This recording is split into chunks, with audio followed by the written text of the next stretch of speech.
कैसे हैं? उम्मीद कर रहे हैं आप अच्छे होंगे। आज हम आपके लिए पास्ट परफेक्ट टेंस का रूल और पहचान लेकर के आए हैं। और इससे पहले मैंने आपको जो वीडियो दिया था उसमें आपको पास्ट कंटिन्यूअस तक हमने बता दिया था। उम्मीद कर रहे हैं आप लोग पढ़ लिए होंगे और समझ भी लिए होंगे आसानी से।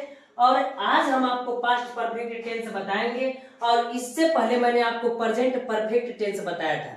जब प्रेजेंट परफेक्ट टेंस आपको हम बताए थे तो उसमें कहे थे कि जहां परफेक्ट नाम दिख जाएगा उसका पहचान क्या होगा, तो बिना सोचे समझे कह दीजिएगा पहचान चुका, चुकी, चुके रहेंगे। और एक बात और हम बताए थे आपको, जहां परफेक्ट नाम आ जाएगा वहां पर वर्ब का कौन सा फॉर्म लिखेंगे, थर्ड फॉर्म लिखेंगे। तो ये तो और उससे आसान हो गया, क्योंकि आपको पता ही है कि प्रेजेंट परफेक्ट टेंस में हमने ये बात आपको बता दिया था। तो आइए आज हम देखते हैं कि पास्ट परफेक्ट टेंस क्या कहता है और किस प्रकार इसका नियम होता है और किस प्रकार इसका पहचान होता है। तो कह रहा है जिस वाक्य के अंत में चुका था, चुकी थी, चुके थे इत्यादि शब्द आता है पास्ट परफेक्ट टेंस कहलाता है। यानी जिस वाक्य के अंत में चुका था, चुकी थी, चुके थे, लिया था, दिया था इत्यादि शब्द आता है तो वह पास्ट परफेक्ट टेंस कहलाता है। और जस्ट इसका विपरीत कहते तो प्रेजेंट परफेक्ट में क्या था, चुका है, चुकी है, चुके हैं इत्यादि शब्द आता है। तो उसमें क्या लगता है, तो इसका नियम तो और आसान हो गया रूल। उसमें याद करना था कि एक वचन बहुवचन, लेकिन इसमें क्या कर रहा है, तो आइए नियम देखते हैं। कर रहा है ऐसे वाक्यों को बनाते समय एक वचन करता या बहुवचन करता दोनों के साथ हैड का प्रयोग करते। ये भी नहीं याद करना है आपको कि एक वचन कर्ता के साथ क्या लिखेंगे, बहुवचन कर्ता क्या साथ लिखेंगे, दोनों के साथ किसका प्रयोग करेंगे, हैड का प्रयोग करते। तथा वर्ब का कौन सा फॉर्म लिखते हैं, तो वर्ब का हम थर्ड फॉर्म लिखते हैं। इसका स्ट्रक्चर होता है subject plus had plus verb का third form plus subject plus other word. यानी हम कह सकते हैं subject plus had plus verb का third form plus subject plus other word. तो इसको बनाएंगे किस प्रकार, तो कह रहा है कि सबसे पहले सब्जेक्ट रहेगा, हेड रहेगा, वर्ब का third form plus subject plus other word रहेगा। तो सब्जेक्ट देखें तो एक वचन है। सबसे आसान बात तो यह है कि याद ही नहीं करना है कि एक वचन है कि बहुवचन, दोनों के साथ सिर्फ क्या लगाना है, हेड लगाना है। तो कहेंगे विकास, तो क्या हो जाएगा, विकास हैड क्या कर चुका, पढ़ चुका है। तो हम कहेंगे रीड का थर्ड फॉर्म रीड ही होता है, रीड इंग्लिश। और कब, तो कहेंगे इन द नाइट, तो कहेंगे इन द नाइट। यानी हम कह सकते हैं कि विकास रात में अंग्रेजी पढ़ चुका था। अगला कर हम सुबह में कानपुर जा चुके थे। तो हम क्या है, बहुवचन, कोई फर्क नहीं पड़ता और आसानी से कर सकते हैं। तो हो जाएगा वी हैड गॉन, हो जाएगा gone to Kanpur in the morning, तो इन द मॉर्निंग हो जाएगा। और इससे आसान अगर हम कहें, तो इससे आसान अगर कहें तो निगेटिव है। निगेटिव में क्या दिक्कत है, निगेटिव हम यह बात कह सकते हैं कि जो ये नियम हैड लगा है, हैड के बाद बस नॉट अगर आप जोड़ देंगे तो वो क्या हो जाएगा, निगेटिव हो जाएगा। तो निगेटिव आइए देखिए कैसे होता है। अगर हम कहें कि निगेटिव सेंटेंस क्या होगा, तो कहेंगे ऐसे वाक्यों को बनाते समय एक वचन करता या बहुवचन करता दोनों के साथ किसका प्रयोग करेंगे, तो दोनों के साथ हैड नॉट का प्रयोग करते। बात वही है, कोई दिक्कत तो है नहीं। यानी जो subject plus had plus verb का third form plus subject plus other word हुआ करता था, तो इसमें क्या हो जाएगा, बस हैड के बाद नॉट लग जाएगा, subject plus had plus not plus verb का third form plus subject plus other word. तो आइए देखते हैं कि कैसे इसको बनाएंगे। इसका एग्जांपल क्या होगा, तो कहेंगे माली बागीचे में फूल नहीं तोड़ चुका था। तो माली बागीचे में फूल नहीं तोड़ चुका था, हैड नॉट लगेगा ही।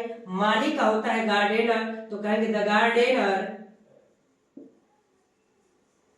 हैड नॉट प्लग्ड, प्लग माने तोड़ना, तो प्लग्ड फ्लावर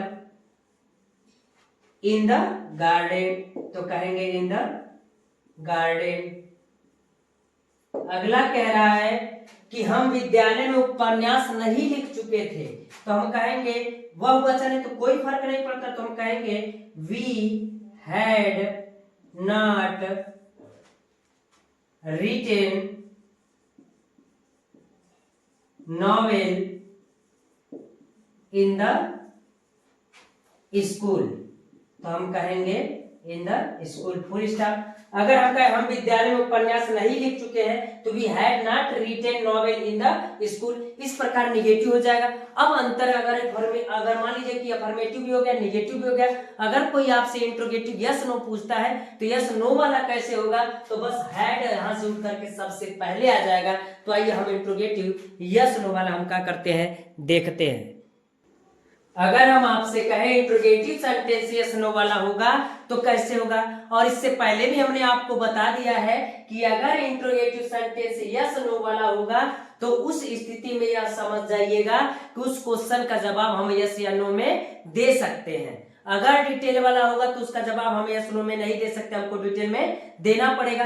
अगर यस नो वाला होगा तो क्या पहचान होगा, हमने पहले से ही बताया है कि जब यस नो वाला होगा तो उसमें प्रश्नवाचक शब्द सबसे पहले आएगा, और जब वो प्रश्नवाचक शब्द पहले आ जाएगा तो उसकी अंग्रेजी नहीं लिखते हैं, उसके स्थान पर जो हेल्पिंग वर्ब होगा वो लगेगा। तो आइए देखते हैं इंट्रोगेटिव सेंटेंस यस नो वाले का नियम क्या कहता है। तो कह रहा है ऐसे वाक्यों में प्रश्नवाचक शब्द सबसे पहले रहता है, यानी सबसे पहले रहता है, लेकिन उसकी अंग्रेजी नहीं लिखते, उसकी अंग्रेजी नहीं लिखते हैं। उसके स्थान पर एक वचनकर्ता या बहुवचनकर्ता दोनों के साथ, कर्ता के साथ हैड का प्रयोग करते हैं तथा वर्ब का कौन सा फॉर्म लिखते, तो वर्ब का थर्ड फॉर्म लिखते हैं, यानी दोनों के साथ हैड का प्रयोग करेंगे और वर्ब का थर्ड फॉर्म लिखते हैं। अंत में प्रश्नवाचक चिन्ह अवश्य लगाते हैं, यानी अंत में प्रश्नवाचक चिन्ह क्या करेंगे, अवश्य लगाएंगे। तो स्ट्रक्चर क्या हो जाएगा, had plus subject plus verb का third form plus subject plus other verb plus question mark. अगर एग्जाम्पल देख लेते हैं तो कह रहा है क्या रोशन नदी में कूद चुका था, तो आप बताइए क्वेश्चन वर्ड पहले आया ना, क्या इसकी अंग्रेजी लिखेंगे, तो इसकी अंग्रेजी नहीं लिखेंगे, तो इसके स्थान पर लिखेंगे क्या, तो कहेंगे हैड, और उसके बाद सब्जेक्ट क्या है, तो रोशन सब्जेक्ट है, तो हैड रोशन, अब वर्ब का थर्ड फॉर्म में कूद चुका था तो हम कहेंगे जंप्ड, तो क्या कर चुका था, jumped in the river, in the river. और क्या कर रहा है, इन द रिवर, बस हो जाएगा क्वेश्चन मार्क, और कुछ है नहीं। अगला कह रहा है क्या बच्चे मैदान में फुटबॉल खेल चुके थे, तो एक वचन चाहे बहुवचन कोई फर्क नहीं पड़ता, तो कहेंगे had the children, had the children खेल चुके थे तो played football in the field हो जाएगा, इन द फील्ड। तो इस प्रकार हम कह सकते हैं कि यह आपका कौन हो जाएगा, यस नो वाला होगा। तो डिटेल वाला अगर होगा तो डिटेल वाला हम कैसे जानेंगे, तो आइए हम देखते हैं कि डिटेल वाला क्या कहता है और कैसे लिखेंगे। यदि इंट्रोगेटिव सेंटेंस डिटेल वाला रहेगा तो उस स्थिति में हम यह बात कहेंगे कि जो प्रश्नवाचक शब्द रहता है वो सेंटेंस के बीच में रहता है, बीच में रहता है, लेकिन सबसे पहले उसी की अंग्रेजी लिखी जाती है।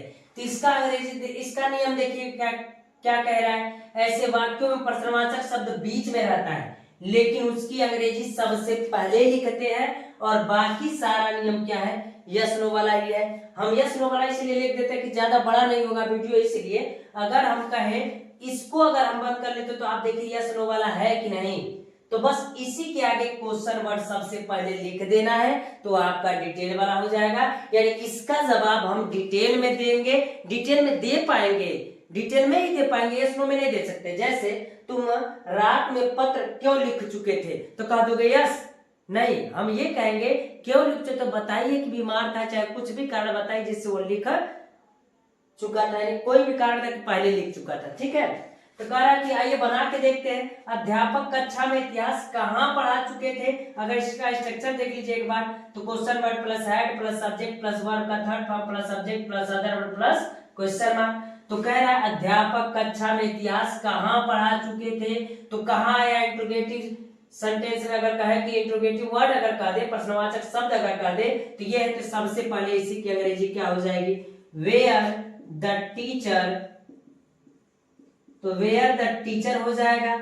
उसके बाद हैड भी रहेगा ना, वेयर हैड द टीचर हो जाएगा।